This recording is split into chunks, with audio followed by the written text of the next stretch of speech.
Price Lord, price Lord. ஆண்டவராகிய இயேசு கிறிஸ்துவின் விலையேறப்பெற்ற பரிசுத்தமுள்ள நாமத்தில் அனைவரையும் வாழ்த்துகிறேன், வரவேற்கிறேன். தேசத்தில் ஆங்காங்கே இருந்து நாம் ஒருமித்து தேவ நாமத்தை உயர்த்த ஆண்டவர் கொடுத்த ஸ்லாக்கியத்திற்காக கர்த்தரை துதிக்கிறேன், ஸ்தோத்தரிக்கிறேன். இந்த பரிசுத்த உபவாச நாளை நியமித்து ஜெபத்தில் வழிநடத்தி கர்த்தருடைய வார்த்தைக்கு நேராய் திருப்பும்படிக்கு எனக்கு அனுமதி கொடுத்த உங்களுடைய சபை போதகருக்காக, பாஸ்டருக்காக கர்த்தரை துதிக்கிறேன். பாஸ்டர் மோகன் அவங்களுடைய குடும்பத்திற்காகவும் ஆண்டவரை துதிக்கிறேன். அன்பின் வாழ்த்துக்கள் நாங்கள் தமிழ்நாடு எங்களுடைய சபை சார்பாக உங்களுக்கு தெரிவிக்கிறோம், குடும்பத்தின் சார்பாக உங்களுக்கு தெரிவிக்கிறோம். கர்த்தர் உங்களை ஆசீர்வதிப்பாராக. இந்த நேரம் ஆண்டவருடைய வார்த்தையில் நாம் கேட்க போகிறோம். மனுஷன் அப்பத்தினால் மாத்திரமல்ல, கர்த்தருடைய வாயிலிருந்து புறப்படுகிற ஒவ்வொரு வார்த்தையினாலும் பிழைப்பான் என்று எழுதப்பட்டிருக்கிறது. ஆண்டவர் யார் தெரியுமா? பேசுகிற கர்த்தர். அவர் பேசாத கல்லோ மரமோ அல்ல, அவர் நம்மோடு கூட பேசுகிறவர். கர்த்தர் செய்ய நினைத்தது ஒன்றும் தடைபடுவது இல்லை. கர்த்தர் எனக்காக யாவற்றையும் செய்து முடிப்பார். எல்லாம் பாரத்தோடு தேவ சமூகத்தில் ஜெபித்திருக்கிறீங்க. தேவன் யார் தெரியுமா? ஜெபத்துக்கெல்லாம் பதில் கொடுக்கிற கர்த்தர், ஜெபிக்கிறவர்களையும் உயர்த்துகிற கர்த்தர், ஜெபிக்கிற ஸ்தலத்தையும் கர்த்தர் ஆசீர்வதிக்கிறவர். ஆமென். ஜெபிக்கும் போதே வேண்டுதலை கேட்டவர், ஜெபித்து முடித்த பின் வேண்டுதலை கேட்டவர், ஜெபிக்க தொடங்கும் முன் கூட வேண்டுதலை கேட்ட கர்த்தர். நம் ஆண்டவர் ஜெபத்தை கேட்கிறவர், விண்ணப்பத்தை கேட்கிற தேவன், நாம் ஆராதிக்கிற ஆண்டவர். ஆமென். கர்த்தர் நல்லவர், அவருடைய கிருபை என்றும் உள்ளது. மீண்டும் ஒரு விசை அன்பான வாழ்த்துக்களை நான் உங்களுக்கு தெரிவிக்கிறேன். அவருடைய வார்த்தை கேட்க ஆயத்தமா இருக்கிறீங்களா? உங்களுடைய செவி சிந்தைகளை தேவ சமூகத்தின் நேராய் நாம் ஒருமுகப்படுத்துவோம். இருதயத்தை தேவ சமூகத்தில் ஒருமுகப்படுத்துவோம். பரிசுத்த ஆவியானவர் உங்களோடு கூட பேச போகிறார். நான் என்னுடைய வார்த்தையை பேச போகவில்லை, பரிசுத்த ஆவியானவர் நம்மோடு கூட பேச போகிறார். மனுஷன் அப்பத்தினால் மாத்திரமல்ல, கர்த்தருடைய வாயிலிருந்து புறப்படுகிற ஒவ்வொரு வார்த்தையினாலும் பிழைப்பான். வசனம் என்றால் என்ன? கர்த்தர் நம்மோடு கூட பேச போகிற நம்முடைய வாழ்க்கையை வெளிப்படுத்தக்கூடியது கர்த்தருடைய வசனம். ஹல்லேலூயா. சிறு பிள்ளைகளோடு கூட கர்த்தர் பேசுவார். வானம் பூமி ஒளிந்து போனாலும் கர்த்தருடைய வார்த்தை ஒரு நாள் ஒளிந்து போவது இல்லை என்று பார்க்கிறோம். இன்னைக்கு பரிசுத்த ஆவியானவர் பேசும்படிக்கு விட்டு கொடுப்போம். ஆவியானவர் நம்முடைய சிந்தைகளையும் இருதயத்தை அறிந்திருக்கிற கர்த்தர், நம்முடைய நினைவுகளை தூரத்திலிருந்து அறிந்திருக்கிற கர்த்தர், நாம் எப்படிப்பட்டவர்கள் என்பதை அவர் அறிந்து இன்றைக்கு நம்மை சரி செய்ய விரும்புகிறார். பரிசுத்த ஆவியானவர் இன்னைக்கு நம்மோடு கூட பேசுவாராக. ஹல்லேலூயா. ஆமென். ஒருவேளை சந்தேகம் இருக்கலாம், வேதம் என்றால் என்ன? கடந்த நாளில் ஒரு பகுதி தியானித்துக் கொண்டிருக்கும் போது அருமையா என்னை தொட்டது. என்னுடைய பரிசுத்த வேதாகமத்தில் எழுதி வைத்திருக்கிறேன். பரிசுத்த வேதாகம் என்றால் கடந்த காலத்தை காட்டும் பூத கண்ணாடி. It is as microscope. கடந்த காலத்தை காட்டும். இது ஒரு பாஸ்ட் டென்ஸ்ல பார்த்தோம்னா கடந்த காலத்தினுடைய நம்முடைய வாழ்க்கை காட்டும் ஒரு பெரிய பூத கண்ணாடி. பரிசுத்த வேதாகமும் இன்றைக்கு கர்த்தர் அப்படிங்களோடு கூட பேச போகிறார். நிகழ்காலத்தை காட்டும் முகம் பார்க்கும் கண்ணாடியாம் பரிசுத்த வேதாகமம். It is as like mirror. நிகழ்காலத்தை நான் எப்படி இருக்கிறேன், இந்த பிரசன்ட் டென்ஸ்ல நான் எப்படி இருக்கிறேன் இந்த வாழ்க்கையில என்பதை வெளிப்படுத்தி காண்பிக்கக்கூடியது பரிசுத்த வேதாகமம். மூன்றாவது ஃபியூச்சர் டென்ஸ்ல சொல்லணும்னா வருங்காலத்தை காட்டும் தூர திருஷ்டி கண்ணாடி. அப்படி என்றால் டெலஸ்கோப், வருங்காலத்தை காட்டக்கூடிய தூர திருஷ்டி கண்ணாடி. ஆமென். இன்றைக்கு பரிசுத்த ஆவியானவர் உங்களுடைய கடந்த காலத்தையும் உங்களுடைய நிகழ்காலத்தையும் உங்களுடைய வருங்காலத்தையும் குறித்து திட்டவட்டமாய் வசனத்தோடு கூட உங்களோடு கூட பேசுவார் என்பதை நான் கர்த்தருக்குள் விசுவாசிக்கிறேன். ஆண்டவர் உங்களோடு கூட பேசுவாராக. அவன் செய்திக்கு ஆதாரமாக 1 சாமுவேல் 10ஆம் அதிகாரம் 6ஆம் வசனம் 7ஆம் வசனத்தை கவனிக்கலாம். 1 சாமுவேல் 10ஆம் அதிகாரம் 6ஆம் வசனம் 7ஆம் வசனத்தை வாசிக்க கவனிக்கலாம். அப்பொழுது கர்த்தருடைய ஆவி உன்மேல் இறங்குவார். நீ அவர்களோடு கூட தீர்க்க தரிசனம் சொல்லி வேறு மனுஷனாவாய். 7ஆம் வசனம். இந்த அடையாளங்கள் உனக்கு நேரிடும் போது சமயத்துக்கு ஏற்றபடி நீ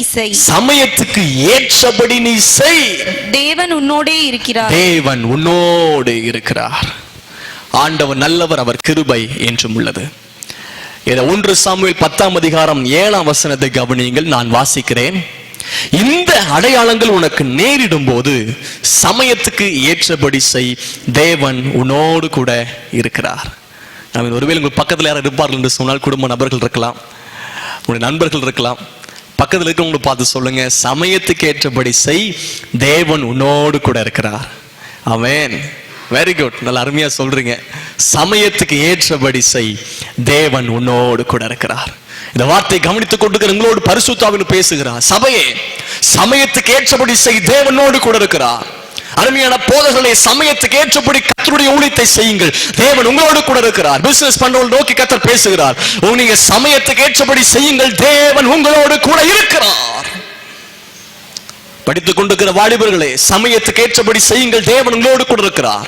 அன்றைக்கு சாமுவேல் தீர்க்கதரிசி மூலமாய் சவுலுக்கு அறிவிக்கப்பட்ட வார்த்தை, நீ வேறு மனுஷனாவாய், சமயத்துக்கு ஏற்றபடி செய், தேவன் உன்னோடு கூட இருக்கிறார். இன்னைக்கு பிரச்சனை அதுதான். சமயத்துக்கு ஏற்றபடி செய்ய மாட்டோம். எந்த நேரத்தில் எதை செய்யணுமோ அதை செய்ய மாட்டோம். எந்த நேரத்தில் எதை செய்யக்கூடாதோ அதை செய்வோம். இப்படி எல்லாம் மாறி கிடக்கிறது. இன்னைக்கு தேவன் நம்மோடு கூட பேசுவாராக. எளிமையா எங்களோடு கூட நான் கர்த்தருடைய வார்த்தை பேசுகிறேன். பரிசுத்த ஆவியானவர் உங்களோடு கூட பேசட்டும். ஒரு விஷயம் கூட நம்ம ஜெபிப்போமா? ஆண்டவரே, என்னோடு கூட பேசுங்க ஆண்டவரே. ஹல்லேலூயா. ஷபஹந்தனா ரபஹா உரியஹந்தலா ராஷியாகதலா பௌரிமிஹந்தனா. இருபுறமும் கருக்குள்ள பட்டயமா இருக்கிற உம்முடைய வார்த்தை ஆண்டவரே. ஹல்லேலூயா. ஒரு வார்த்தை சொன்ன போதும் எங்களோடு கூட பேசுங்க அப்பா. ஏதாவது ஒரு வார்த்தையாவது என்னை தொடட்டும் ஆண்டவரே. என்னோடு கூட பேசுங்க ஆண்டவரே. ஹல்லேலூயா, ஹல்லேலூயா. தகப்பனே, இயேசு கிறிஸ்துவின் நாமத்தில் நாங்கள் ஜெபிக்கிறோம். இது ஆசீர்வாதமான பரிசுத்த உபவாச நாளுக்காக உமக்கு ஸ்தோத்திரம். ஆங்காங்கே சில நாடுகளில் இருந்தும் ஆண்டவரே, ஹெப்ரோன் ஐபி சபையும் சேர்ந்து இணைந்து தேவ நாமத்தை உயர்த்தவும் பாரத்தோடு ஜெபிக்கவும் ஏற்படுத்தின ஸ்தலத்திற்காக நன்றி செலுத்துகிறோம் ஆண்டவரே. இவ்வளவு நேரமாய் ஜெபித்திருக்கிறோம். ஜெபங்களை கேட்டதற்காக ஸ்தோத்திரம். நாங்க எங்க வாழ்க்கையை மாற்றணும், எங்க வழியை சமப்படுத்தணும். அதற்காக கர்த்தரோடு கூட பேச போகிற வார்த்தைகளுக்காக ஸ்தோத்திரம். ஆண்டவர், அடியனை மறைத்து பரிசுத்த ஆவியானவர் வெளிப்படுவீராக. இந்த வார்த்தையில கேட்கிற ஒவ்வொரு கூட தேவ ஆவியானவர் ஆண்டவரே திட்டவட்டமாய் பிரத்யட்சமாய் வெளிப்படுவீராக. வார்த்தை இயேசுவின் நாமத்தில் கிரியை செய்வதாக என்று சொல்லி ஜெபிக்கிறேன். வெள்ளமுள்ள வார்த்தை அனுப்புவீராக, கிருபை உள்ள வார்த்தை அனுப்புவீராக, தட்டி எழுப்ப வார்த்தைகளை கர்த்தர் அனுப்புவீராக. சோர்ந்து போன ஆத்துமா இன்றைக்கு தட்டி எழுப்பப்படுவதாக ஆண்டவரே உம்முடைய கரத்திலே அர்ப்பணிக்கிறோம். நீர் பேசும் கிருபாகரனே, கிருபை பொருந்தின வார்த்தைகளை கர்த்தர் பேசுவீராக.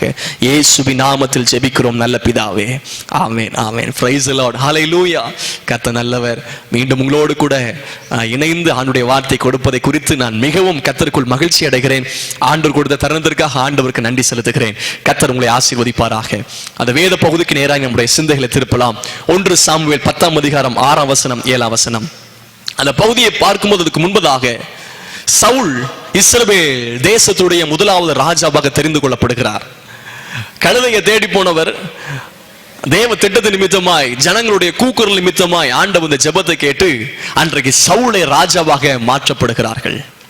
சவுல் அவரை அபிஷேகம் பண்ணிவிட்டு, சவுலை சாமுவேல் அபிஷேகம் பண்ணிவிட்டு அனுப்பிவிடும் போது இந்த வார்த்தைகளை சொல்லுகிறார். அப்பொழுது கர்த்தருடைய ஆவி உன்மேல் இறங்குவார்ப்பா. Spirit of God will descend on you. நீ அவரோடு கூட தீர்க்க தரிசனம் சொல்லி வேறு மனுஷனாவாய். நீ தீர்க்க தரிசனம் அவரோடு கூட உரைப்ப, நீ வேறு மனுஷனாயிருவ. இந்த அடையாளங்கள் உனக்கு நேரிடும் போது சமயத்துக்கு ஏற்றபடி செய். இன்னைக்கு உங்களோடு கூட பேசுகிற செய்தி, சமயத்துக்கு ஏற்றபடி செய்யும் ஞானம் என்கிற தலைப்பின் கீழ் உங்களோடு கூட கர்த்தருடைய வார்த்தையை நான் அறிவிக்கிறேன். சமயத்துக்கு ஏற்றபடி செய்யும் ஞானம். ஆண்டவர் நல்லவர். ஏற்கனவே சொன்ன எதை எந்த நேரத்தில் செய்யணும், எதை எந்த நேரத்தில் செய்யக்கூடாது என்கிற அந்த டிசைனிங் ஸ்பிரிட் இன்னைக்கு இல்ல, அந்த பகுத்தறிவு இன்னைக்கு இல்ல. ஆண்டவர் நல்லவர், அவர் கிருபை என்றும் உள்ளது. நான் விசுவாசிக்கிறேன் செய்தி உங்களுக்கு பிரயோஜனமாக இருக்கும். சமயத்துக்கு ஏற்றபடி செய்வதற்கு ஆண்டவர் ஞானத்தை தருவாராக. ஞானம் என்றால் என்ன? What is right or true? Realizing what is true or right. எது உண்மை, எது சரி என்று நிதானிக்கிறது தான் ஞானம். பரத்திலிருந்து வருகிற ஞானம் என்று பார்க்கிறோம். ஒருவன் ஞானத்தில் குறைவுள்ளவனாய் இருந்தால் எல்லாவற்றையும் சம்பூர்ணமாய் கொடுக்கிற இடத்தில் கேட்டு பெற்றுக்கொள்ள கடவோம். ஐயா, சமயத்துக்கு ஏற்றபடி செய்யணும்னா அதுக்கு ஞானம் தேவை, அறிவு அல்ல, திறமை அல்ல, நாம் படித்திருக்கிற படிப்பு பின்னணி அல்ல, நாம் வேலை செய்த ஒவ்வொரு அனுபவங்களும் அல்ல. ஒன்று சொல்ல முடியும், சமயத்துக்கு ஏற்றபடி செய்வதற்கு ஞானம் அவசியமாக இருக்கிறது. ஞானம் அவசியமாக இருக்கிறது. தேவ சபையே, சமயத்துக்கு ஏற்றபடி செய்யாமல் இன்றைக்கு பல குடும்பத்தில் இன்றைக்கு பிரிவினைகள், சமயத்துக்கு ஏற்றபடி செய்ய முடியாத இன்றைக்கு பல வாழ்க்கையில பல நஷ்டங்கள் ஏற்பட்டிருக்கிறது. சமயத்துக்கு ஏற்றபடி செய்ய மறந்ததனால் இன்றைக்கு என்றைக்கோ வாழ்க்கை உயர்த்தப்படக்கூடிய இன்னைக்கு தாழ்நிலையில் இருந்து கொண்டிருக்கிறோம். சமயத்துக்கு ஏற்றபடி செய்யல. ஆண்டவர் அப்படிப்பட்ட ஞானத்தை தருவாராக. ரோமர் 7ஆம் அதிகாரத்துல பாத்தீங்கன்னா பவுல் ஒரு ஸ்டேட்மெண்ட் சொல்றாரு பாருங்களேன். பவுல் ரோமர் 7ஆம் அதிகாரத்தை திருப்பிக் கொள்ளுங்கள். அதுல சில வசனத்தை நான் வாசிக்கிறேன். ஆண்டவர் நல்லவர். 15ஆம் வசனம், எப்படி எனில் நான் செய்கிறது எனக்கே சம்மதி இல்லை. பவுல் சொல்றாருங்க, நல்ல ஒரு ஊழியக்காரர், நான் செய்கிறது எனக்கே சம்மதி இல்லை. அப்புறம் நான் விரும்புகிறதை செய்யாமல் நான் வெறுக்கிறதையே செய்கிறேன். சமயத்துக்கு ஏற்றபடி செய், நான் விரும்புகிறத செய்யாம வெறுக்கிறத செய்கிறேன். எந்த சமயத்துல என்ன பண்ணணும்னு சொல்லி தெரியாம செஞ்சுட்டு இருக்கிறேன். அதுக்கு என்ன சொல்றார்? 17ஆம் வசனம், ஆதலால் நான் அல்ல, எனக்குள் வாசம் இருக்கிற பாவமே அப்படி செய்ய வைக்கிறது. இது ஏன் சமயத்துக்கு ஏற்றபடி சரியாய் செய்ய முடியவில்லை? வேறு ஒன்றுமல்ல, நமக்குள் இருக்கிற பாவம் தான் அப்படி இன்றைக்கு செய்ய வைக்கிறது. சரியானபடி செய்ய முடியாமல் இருக்கிறது, தீமையை செய்ய வைக்கிறது, வெறுக்கிறதை செய்ய வைக்கிறது. சமயத்துக்கு ஏற்றபடி எதை செய்ய வேண்டுமோ அதை செய்வதற்கு பரிசுத்த ஆவியானவர் இப்பொழுது ஒவ்வொரு மேலும் ஞானத்தை கட்டளையிடுவாராக. ஆண்டவர் நல்லவர், அவர் கிருபை என்றும் உள்ளது. மீண்டும் பாருங்க 19 வசனத்துல பவுல் சொல்றாங்க, ஆதலால் நான் விரும்புகிற நன்மையை செய்யாமல் விரும்பாத தீமையை செய்கிறேன். அப்படி நான் விரும்பாததை நான் செய்தால் நான் அல்ல, எனக்குள்ளே வாசம் இருக்கிற பாவமே அப்படி செய்ய வைக்கிறது. என்னுடைய செய்கைகள் இன்னைக்கு சமயத்துக்கு ஏற்றபடி இல்லை. ஆண்டவர் நல்லவர். அதுபடி நான் நன்மை செய்ய விரும்புகிற நேரத்தில் தீமை உண்டு என்கிற ஒரு பிரமாணத்தை காண்பிக்கிறேன். நிர்பந்தமான மனுஷனால் இந்த மரணம் இந்த சரீரத்தில் யார் என்ன விடுதலை பண்ணுவா? ஆண்டவரே, சமயத்துக்கு ஏற்றபடி செய்வதற்கு எனக்கு ஞானம் தாரும். கர்த்தர் நல்லவர், அவர் கிருபை என்றும் உள்ளது. சமயத்துக்கு ஏற்றபடி செய்யணும்னா ஞானம் அவசியமாக இருக்கிறது. ஹல்லேலூயா. ஒருவேளை வாலிபர்கள் கவனிப்பீங்க என்று சொன்னா, அந்த வாலிப பிராயத்துல எந்தெந்த காரியத்தெல்லாம் செய்யணுமோ படிக்க வேண்டிய காலத்துல படிச்சிருங்க, வேலைக்கு போக வேண்டிய காலத்துல வேலைக்கு சென்றுங்க, திருமணம் பண்ண வேண்டிய நேரத்தில் திருமணம் பண்ணிருங்க. இன்னைக்கு எல்லா நேரங்கள்லாம் இன்னைக்கு மாற்றி எந்த நேரத்தில் செய்யணுமோ அதை செய்யல. பொதுவாக பாஸ்டர் சாமுவேல் ஜெபராஜினுடைய தகப்பன் வாலிப பெண் பிள்ளைகளோ ஆண்கள் இருக்கிற குடும்பத்தில் ஆலோசனை சொல்லுவாங்க. பிள்ளைகள் இருக்கிறாங்க, சரியான நேரம் இது திருமணம் பண்ணி வச்சிருங்க, பின்னாடி கலங்குவீங்க, என்னெல்லாம் ஒரு ஆலோசனை கொடுப்பாங்க. அந்த நேரத்தை மிஸ் பண்றாதீங்க, இதுதான் சரியான நேரம் திருமணம் பண்ணி கொடுப்பதற்கு. நிறைய பார்க்கிறோம், வயதாய்க்கொண்டே இருக்கிறது, பிள்ளைகளுக்கு திருமணமாக முடியாமல் முட்டி தவிக்கிறார்கள். அந்தந்த நேரத்தில் செய்ய வேண்டிய காரியத்தை செய்தால் எந்த பிரச்சனையும் இல்லவல்லவா? ஆண்டவர் நல்லவர். பழைய ஏற்பாட்டு காலத்துல ஞானம் சொல்லும் போது நமக்கு கண்ணுக்கு முன்னாடி ஒருவர் வருவார்.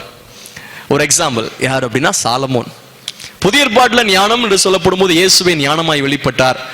ஞானத்தில் நிறைந்தவர்னு பார்க்கிறோம், ஞானத்தை தருகிற கர்த்தர் என்று பார்க்கிறோம். ஆமென். அப்படிலாம் நம்ம பார்க்கிறோம். ஞானம் நீதிமாய் நமக்காக வெளிப்பட்டவர். இந்த அந்த பகுதி நீங்க பார்த்தீங்கன்னா உங்களுக்கு தெரியும்.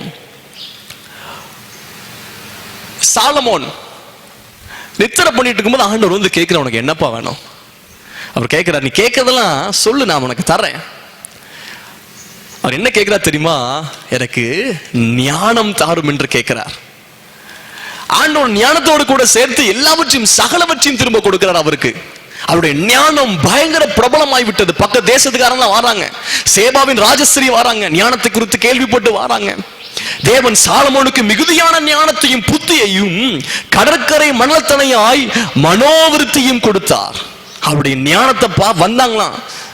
சகல ஞானத்தை பார்க்கலும் சாலமோனுடைய ஞானம் சிறந்ததா இருந்தது. ஆனா ஆண்டவர்கிட்ட போய் கேட்கும்போது என்ன கேட்டா தெரியுமா? 1 ராஜாக்கள் 3ஆம் அதிகாரம் 9ஆம் வசனம் கவனிங்க. 1 ராஜாக்கள் 3ஆம் அதிகாரம் 9ஆம் வசனம். ஆகையால் உமது ஜனங்களை நியாயம் விசாரிக்கவும் நன்மை தீமை இன்னதென்று வகையறிக்கவும் அடியேனுக்கு ஞானமுள்ள இருதயத்தை தந்தருளும். நன்மை தீமை இன்னதென்று வகையறுக்கணும். அதான் ஏற்கனவே சொன்னேன், நன்மை தீமை என்னதென்று வகையறிப்பது ஞானம். அதுக்கு ஞானம் தேவை. எந்தெந்த சமயத்தில் எதிர் என்று சொல்லி எனக்கு சரியாக அடையாளம் கண்டு கொள்ளணும். ஆண்டவர் நல்லவர். அது முன்னாடியே வாசிக்கிறோம். ஞானத்தை சோதிப்பதற்காக பல காரியம் நடக்கிறது. 2 அம்மாமார் தூங்கிட்டு இருந்தாங்க. அவங்களை குறித்து வேதம் சொல்லுகிறது. 1 ராஜாக்கள் 3ஆம் அதிகாரம் 16ஆம் வசனம். அப்பொழுது வேசிகளான 2 ஸ்திரீகள் ராஜாவிடத்தில் வந்து அவருக்கு முன்பதாக நின்றாங்க. சாலமோன் ராஜாட்ட வந்து 2 வேசிகள் வந்து நிற்கிறாங்க. 2 பேருக்கு ஒவ்வொரு ஆண் குழந்தைகள். நைட்டு தூங்கும் போது ஒரு அம்மா முரண்டு படுத்ததுனால பையன் செத்து போனான். இப்ப என்ன பண்றாங்க தெரியுமா? ராத்திரி உயிரோடு இருக்கிற பையனை தன் பக்கத்தில் எடுத்து போட்டு செத்து போன அந்த பையனை பக்கத்தில் இருக்கிற வேசி அவங்க பக்கத்துல போட்டாச்சு. காலையில வாக்குவாதம் நடைபெறுகிறது. இந்த அம்மா சொல்றாங்க, உயிரோடு இருக்கிற குழந்தை என் குழந்தை, செத்து போனது உன் குழந்தை. இந்த அம்மா சொல்லுது, செத்து போனது வான் குழந்தை, உயிரோடு இருக்கிறது ஏன் குழந்தை. இப்படி 2 பேருக்குள்ள வாக்குவாதம். சாலமோன் ராஜாட்ட வந்தாங்க. இது பயங்கரமான குழப்பம். எப்படி கண்டுபிடிப்பது? நாம் யோசிப்போம், இது எப்படி கண்டுபிடிப்பது? சாலமோனுக்குள்ள ஆண்டவன் ஞானத்தை கொடுத்திருந்தார், சமயத்துக்கே ஏற்றபடி செய்வதற்கு, நன்மை தீமை என்னதென்று வகையறுப்பதற்கு ஞானத்தை கொடுத்திருந்தார். அந்த சமயத்துல என்ன பண்ணணும்? உடனே சொன்னார், பட்டயத்தை எடுத்து வாருங்கள், உயிரோடு இருக்கிற குழந்தையை 2ஆய் வெட்டி நீங்க 2 பேரும் எடுத்துருங்க. உயிரோடு இருக்கிற பையனுடைய தாயுடைய இருதயம் துடித்தது. ஐயா, பிள்ளை அவன்கிட்டே கொடுத்துருங்க, அவட்டே கொடுத்துருங்க, வேண்டாம், வெட்ட வேண்டாம். சரியாய் கண்டுபிடித்தார். அந்த நேரத்தில் என்ன பண்ண வேண்டும் என்று சரியாய் கண்டுபிடித்தார். ஒரு விசை ஒரு ராஜா உட்கார்ந்து இருந்த ஸ்தலத்தை அந்த ஜன்னலை திறந்தாங்க, பலகனியை திறந்து அது பக்கத்துல 2 பூச்செடி கொண்டு வச்சாங்க. பயங்கர அழகா இருக்கிறது, உண்மையை போல இருக்கிறது. அப்போ இவங்கள்ட்ட கேட்டாங்க, எது உண்மை, எது இயற்கை, எது செயற்கை என்று சொல்ல வேண்டும். ஆனா பார்ப்பதற்கு அது இயற்கை போலவே இருக்கிறது, ஆனா தொடக்கூடாது. எப்படி கண்டுபிடிப்பது? உடனே அந்த தேனீக்களை திறந்து விட்டாங்க. எது இயற்கையான செடியோ அது பூச்செடி மேல், பூக்களுக்கு மேல் தேனீக்கள் வந்து உட்கார்ந்திருந்தது. உடனே சொன்னாங்க, இதுதான் இயற்கையானது. அந்த சமயத்தில் என்ன பண்ண வேண்டும் என்கிற சில ஞானத்தை ஆண்டவன் நமக்கு தருவாராக. நான் செய்திக்கு போறது முன்பதாக இன்னொரு நபரை கூட நான் உங்களுக்கு சொல்ல விரும்புகிறேன். ஆதியாகமம் 41ஆம் அதிகாரம் 33ஆம் வசனம் வாசியுங்கள். ஆதியாகமம் 41ஆம் அதிகாரம் 33ஆம் வசனம். ஆகையால் விவேகமும் ஞானமும் உள்ள ஒரு மனுஷனை தேடி, விவேகமும் ஞானமும் உள்ள ஒரு மனுஷனை தேடி அவனை எகிப்து தேசத்துக்கு அதிகாரியாக பார்வோன் ஏற்படுத்துவாராக. 39ஆம் வசனம் பாருங்க. பின்பு பார்வோன் யோசேப்பை நோக்கி, தேவன் இவைகள் எல்லாவற்றையும் உனக்கு வெளிப்படுத்தி இருக்கிறபடியால் உன்னை போல விவேகம் ஞானம் உள்ளவன் வேறு ஒருவனும் இல்லை. விவேகம் ஞானம் உள்ளவன். யோசேப்பை குறித்து வேதம் சொல்லுகிறது, ஞானத்தில் நிறைந்தவனாய் இருந்தான். விவேகம் ஞானம் உள்ளவன். கர்த்தருடைய ஆவி அவனுக்குள் இருந்தது. உனக்கு தெரியுமா, கர்த்தர் அவனோடு கூட இருந்தார். கர்த்தருடைய ஆவி யோசேப்போடு கூட இருந்தது. சமயத்துக்கு ஏற்றபடி என்ன செஞ்சார்? சொப்பனம் ராஜாவுக்கு கொடுக்கப்பட்டிருந்தது. 7 வருடம் பஞ்சம், 7 வருடம் பயங்கரமான செழிப்பு. முதல்ல 7 வருடம் செழிப்புல என்ன செய்ய வேண்டும், இந்த சொப்பனத்துக்கு விளக்கத்தை சொன்னார். ராஜா கேட்கிறார், அதுக்கு என்னப்பா பண்ணணும்? அதுக்கு விவேகம் ஞானம் உள்ள ஒருத்தனை ஏற்படுத்தணும். அவர் சொல்றாரு, அதுக்கு நீ தான்ப்பா. விவேகமும் ஞானம் உள்ள மனுஷன் உன்னை போல வேற ஒருத்தர் உள்ள, நீ ஞானம் உள்ளவன். சமயத்துக்கு ஏற்றபடி என்ன செய்யணும் என்கிற ஞானத்தை கர்த்தர் உனக்கு கட்டளையிட்டு இருக்கிறாரப்பா. அன்னைக்கு பாருங்க, ஞானமா செயல்பட்டார். 7 வருஷம் செழிப்பின் நாட்கள் என்ன செய்தார் தெரியுமா? சமயத்துக்கு ஏற்றபடி என்ன செய்தார் தெரியுமா? அந்த செழிப்பின் நாட்களில் wisdom to save, சேர்த்து வைப்பதற்கான ஞானத்தை கற்றுக் கொடுத்திருந்தார். சேர்த்து வைக்கிற ஞானம், அது எறும்பை குறித்து பார்க்கணும். ஞானத்தை குறித்து கற்றுக்கொள்ளும் போது ரொம்ப அற்பமான ஜந்துவா இருந்தாலும் கோடை காலத்திற்கென்று அதை சேர்த்து வைத்துக் கொண்டிருக்கிறது. அது எப்படிப்பட்டது பாருங்க, ஞானம் உள்ளது. தான் யோசேப்பு அதான் செய்தார். ஞானமா சமயத்துக்கு ஏற்றபடி அந்த நாள் என்ன செய்யணும்? wisdom to save, சேர்த்து வைக்கிற ஞானம். அது ரொம்ப கஷ்டம். ஏனென்றால் இப்போ ஒரு அரிசி கூட வைக்க முடியலங்க வீட்டுல. எறும்பு வந்துடுது, வண்டு வந்துடுது. 7 வருஷம் செழிப்பு, மற்ற 7 வருஷத்துக்கும் சேர்த்து வைக்கணும். எவ்வளவு கஷ்டம். சரி, ஒரு 10 நாள், ஒரு மாசம் அப்படின்னா கூட ஓகே. சேர்த்து வைக்கணும். அதுக்கான ஞானத்தை கற்றுக் கொடுத்தார். 7 வருஷம் ஜனங்கள் போஷிக்கப்படணும், மிருக ஜீவன்கள் போஷிக்கப்படணும், பக்கத்து தேசக்காரங்க போஷிக்கப்படணும். ஒரு இன்டர்நேஷனல் பிசினஸ் அன்றைக்கு யோசேப்பு கொடுத்திருந்தார். wisdom to save. ஆண்டவர் நல்லவர். அநேக பெரிய பெரிய மூத்த குடும்பஸ்தர்களோ அவங்க சொல்றது சேர்த்து வைங்க கொஞ்சமாகிலும். 10 கிடைச்சுனா 1 முதலாவது ஆண்டவர் கொடுக்கணும். மிஞ்சி போன 8 செலவு பண்ணுவீங்களா? 1 உங்களுக்காக சேர்த்து வைங்கள் என்று சொல்லிக் கொடுப்பார்கள். ஆண்டவர் நல்லவர். கர்த்தருக்காக அதிகமா கொடுக்கணும்.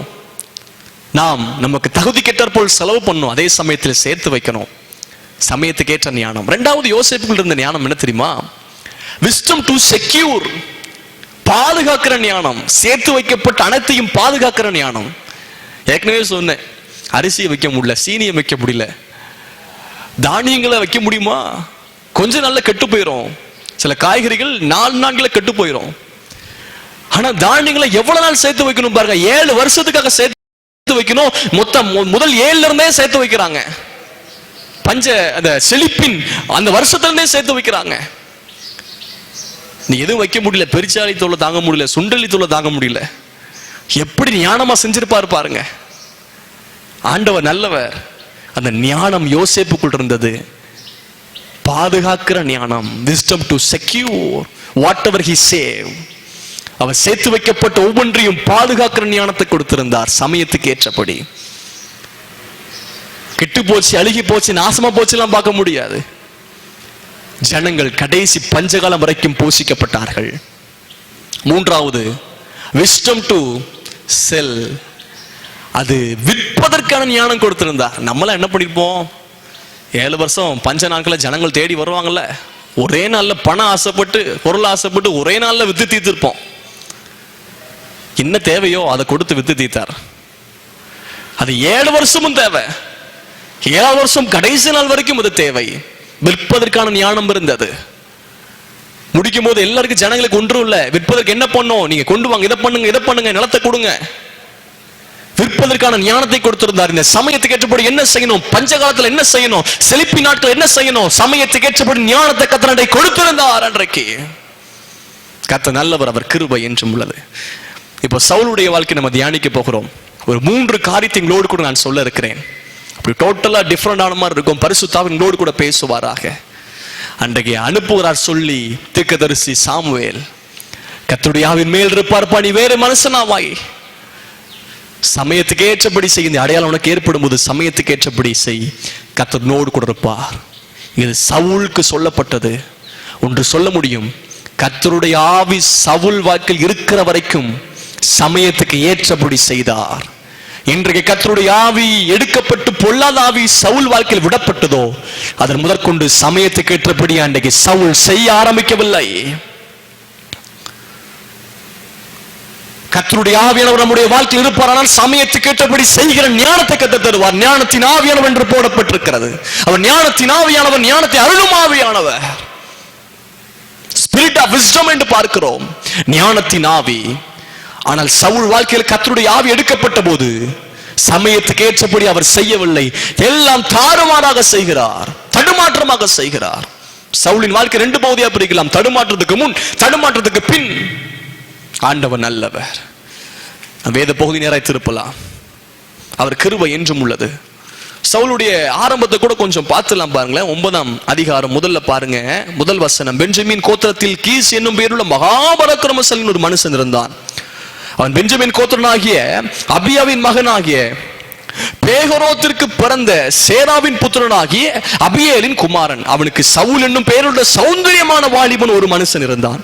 இஸ்ரவேல் புத்திரர் அவனை பார்க்கலும் சௌந்தரியவான் இல்லை, எல்லா ஜனங்களுக்கும் அவன் தோள்களுக்கு கீழா இருக்கத்தக்க உயரமா இருந்தான். சவுல் அப்பா பெரிய பராக்கிரமசாலி, well settled man, rich man. Saul யார்? உயரமானவன், மிக முக்கியமா அழகானவன், சௌந்தரியம் உள்ளவன், தோளுக்கு கீழே எல்லாரும் இருப்பாங்க. ஆனா என்ன நடந்து போச்சு பாருங்க, கழுதைகள் காணாமல் போச்சு. கழுதை அல்ல, கழுதைகள். கழுதை காணாமல் போன போது என்ன சொல்றாரு அப்பா? 3ஆம் வசனம். சவுலின் தகப்பனாகிய கீசுடைய கழுதைகள் காணாமல் போயிட்டு, ஆகையால் கீஸ் தன் குமாரனாகிய சவுலை நோக்கி, நீ வேலைக்காரர்கள் ஒருவனை கூட்டிக் கொண்டு கழுதைகள் தேட புறப்பட்டு போ. There was a responsibility given to Saul. சவுலுக்கு இளம் பிராயத்தில் ஒரு பொறுப்பு கொடுக்கப்பட்டது, கழுதையை தேடி போ. வீட்டுல வேலைக்காரங்க இருக்கிறாங்க, வேலைக்காரரை கூட்டு போன்னு சொல்றாரு, பராக்கிரமசாலி. ஆனா தன் பையன் அனுப்புறாரு. ஆரம்பத்துல ரெஸ்பான்சிபிலிட்டி இருந்துச்சுங்க. ரெஸ்பான்சிபிலிட்டி, பொறுப்புல உண்மை இருந்ததுனால இன்னைக்கு ராஜா பதவி கிடைச்சது. இப்போ பாருங்க அடுத்த வசனம், அப்படியே அவன் எப்ராயிம் மலைகளையும் சலிசா நாட்டையும் கடந்து போனான். எப்ராயிம் மலையும் போட்டிருக்கா, மலைகளையும் போட்டிருக்கா. மலைகளை, இங்க மலையில கழுத இருக்காதா? சாட்டைக்கார பசங்களை என்ன பண்ணிருப்பாங்க தெரியுமா? எங்க அப்பாவுக்கு வேற வேலையே இல்லை, மலைக்கு போன ஏதாவது காட்டு கழுதைகள், ஏதாவது கழுதைகள் இருக்கும், கழுதை 2-3 பிடிச்சிட்டு வந்து வீட்டில் என்னங்க உங்க கழுதை அப்படின்னு இருப்போம். இவர் என்ன பண்றாரு பாருங்க, மலைகளை கடந்து போறார். எவ்வளவு பொறுப்புல உண்மை பாருங்க. அடுத்தது நாட்டை கடந்து போறார். அடுத்தது அவைகளை காணாமல் சாலிம் நாட்டை கடந்தார்கள், அங்கேயும் காணவில்லை பெஞ்சமின் நாட்டை உருவ கிடந்தார்களா, மொத்தமா ஸ்கேன் பண்ணிட்டாங்க, ஒவ்வொரு தெருவா வீடு வீடா. பொறுப்புல ரொம்ப உண்மை இருந்துச்சு. அப்போ சொல்றாங்க வீட்டு போயிருப்பா. வேலைக்காரர் சொல்றாரு வேண்டாம், இங்க ஒரு தீர்க்கதரிசி ஒருவர் இருக்கிற, அவர்கிட்ட போனா கிடைச்சிரும். இப்ப தீர்க்கதரிசி போகும்போதுதான் கர்த்தர் முன்பதாகவே சாமுவேல் கூட கர்த்தர் சவுலை குறித்து பேசியிருக்கிறார். பொறுத்த வருவான்பா, அவன் ஜனங்களை மேய்ப்பான், தலைவனா இருப்பான், அதிகாரியா மாறணும் என்று சொல்லி முதலாவது பேசுகிறார். நான் வந்தபோது 23ஆம் வசனம் பாருங்க, 1 சாமுவேல் 9:23. பின்பு சாமுவேல் சமையல்காரனை பார்த்து, நான் உன் கையில் ஒரு பங்கை கொடுத்து வைத்தேனே, அதை கொண்டு வந்து வை என்றான். அப்பொழுது சமையல்காரன் ஒரு முன்னந்தொடையும் அதனோடு இருந்ததையும் எடுத்துக்கொண்டு வந்து அதை சவுலுக்கு முன் வைத்தான். அப்பொழுது சாமுவேல், இதோ இது உனக்கென்று வைக்கப்பட்டது, இதை உனக்கு முன்பாக வைத்து சாப்பிடு, நான் ஜனங்களை விருந்துக்கு அழைத்தது முதல் இதுவரைக்கும் இது உனக்காக வைத்திருந்தது என்றான். அந்தபடியே சவுல் அன்றைய தினம் சவுலோடு சாப்பிட்டான். பாருங்க, ஒரு விசேஷமான பங்கும் கிடைக்கிறது. அன்னை கழுதையை தேடி போன அவருக்கு விசேஷமான பங்கும் கிடைத்தது, விசேஷித்த பதவியும் கிடைத்தது. Special position and special portion. என்ன விசேஷ பங்குன்னு கேட்பீங்க? இந்த சாமுவேல் தீர்க்கதரிசி ஒரு பங்கை சமையல்காரனை கொடுத்து வச்சிருக்கிறாரு. சவுல்ட்ட சொல்றாங்க, இது உனக்காக வைக்கப்பட்டிருந்தது. என்ன தெரியுமா? முன்னந்தொடை. இது யாரு சாப்பிடக்கூடியது தெரியுமா? நீங்க நோட் பண்ணி வச்சுக்கொள்ளுங்க. யாத்திராகம் 29ஆம் அதிகாரம் 27ஆம் வசனம், 22ஆம் வசனம், லேவியராகமம் 7ஆம் அதிகாரம் 32ஆம் வசனம். இதுல பாத்தீங்கன்னா இந்த முன்னந்தொடை ஆசாரிகள் சாப்பிடக்கூடியது. அன்னைக்கு ஒரு விசேஷித்தமான பங்கு கிடைக்கிறதுங்க. இதே மாதிரிதான் தாவீதுக்கும் கிடைத்தது. ஒரு நாள் சாப்பாடு இல்லாம தவித்து ஓடுறாரு, சவுலுக்கு பயந்து ஓடும் போது ஆசாரிப்பு கூடாரத்துல வரும்போது ஆசாரியன் சமூகத்தில் உள்ள அப்பம் அது கொடுத்து அனுப்புற, அதுவுமே ஆசாரியன் தான் சாப்பிடணும். அதே மாதிரி தாவீதுக்கும் special position and special portion கிடைச்சது. தாவீது வாழ்க்கையில் அதை தற்காத்து கொண்டார், ஆனால் சவுல் தற்காத்து கொள்ளவில்லை. விசேஷித்த பதவியும் பங்கும் கிடைத்தது. இப்போதான் சொல்லி அனுப்புறார், சமயத்துக்கு ஏற்றபடி செய். ஆண்டவரோடு கூட இருக்கிறார். சவுலுடைய வாழ்க்கைய ஒரு 3 காரியம் சொல்றேன். முதலாவது 1 சாமுவேல் 10ஆம் அதிகாரம் 14ஆம் வசனம் முதல் வாசிக்க கவனியுங்கள். அப்பொழுது சவுலுடைய சிறிய தகப்பன், நீங்கள் எங்கே போனீர்கள் என்று அவனையும் அவன் வேலைக்காரனையும் கேட்டான். அதற்கு அவன், நாங்கள் கழுதைகளை தேட போய் அவைகளை எங்கும் காணாதபடியினால் சாம்வேலிடத்துக்கு போனோம் என்றான்.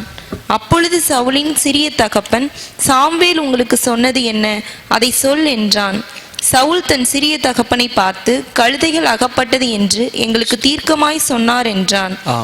ஆனாலும் ராஜ்யபாரத்தை பற்றி சாம்வேல் சொன்னதை அவனுக்கு அறிவிக்கவில்லை. ஆமென். இப்போ ஒரு பகுதியிலிருந்து தீர்க்கதரிசனம் உரைச்சிட்டு இருக்கிறார்.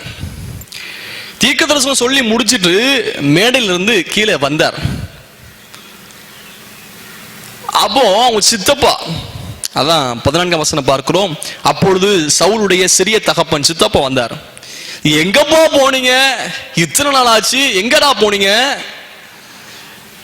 என்று அவனையும் வேலைக்காரனை கேட்டான். அதற்கு அவன், நாங்கள் கழுதைகளை தேடி போய் அவர்கள் காணாத அப்படினால் சாமுவேல் இடத்துட்டு போனோம். ஓகே, அடுத்தது. அப்பொழுது சவுலின் சிறிய தகப்பன், சாமுவேல் உங்களுக்கு சொன்னது என்ன சொல்லுனார். என்னப்பா சொன்னாரு? சொல்லு. இப்போ என்ன சொல்றாரு பாருங்க, ஞானமா ஒரு பதில் சொல்றார். சிறிய தகப்பனை பார்த்து, கழுதைகள் அகப்பட்டது என்று எங்களுக்கு தீர்மானமாய் சொன்னார் என்றான். ஆனால் ராஜ்யபாரத்தை குறித்து சாமுவேல் சொன்னதை அவனுக்கு அறிவிக்கவில்லை. முதலாவது, சமயத்துக்கு ஏற்றபடி என்ன செஞ்சார் தெரியுமா? அவருக்கு சொல்லில் அடக்கம் இருந்தது. சொல்லில் அடக்கம். இந்த சமயத்தில் என்ன பேசணும், இந்த சமயத்தில் என்ன சொல்லணும்? சொந்த சித்தப்பா தாங்க, பரவாயில்ல, சொந்தக்காரங்க தான். அவர் வந்து கேள்வி மேல கேள்வி கேட்டிருக்கிறார். there are a lot of askers. நம்மகிட்ட இருந்து அதை சின்ன மீன் போட்டு பெரிய மீன் எடுக்கிறவங்க,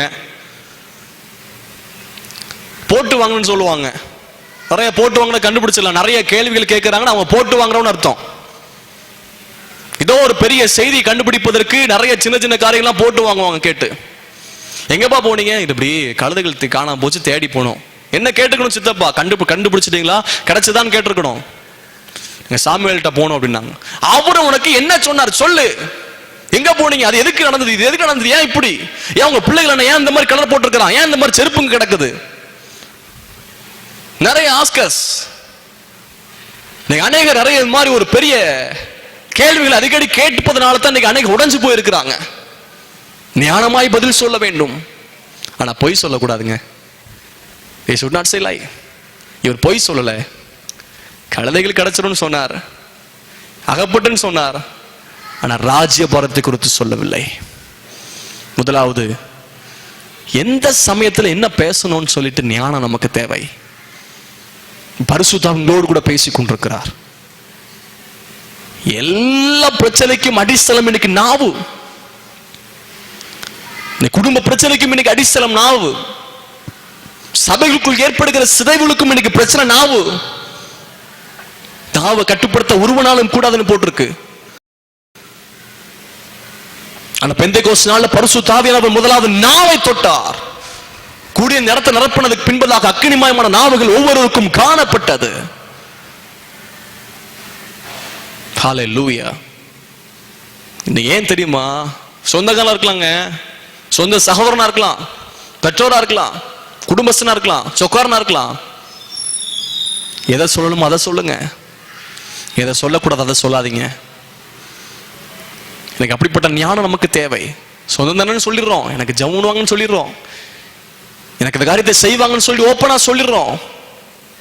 ஒரு ரகசியங்களை ஓப்பனா சொல்றது ஒரே ஒருவர் மட்டும்தான், நம்முடைய ஆண்டவர் ஒருவர் மட்டும்தான்.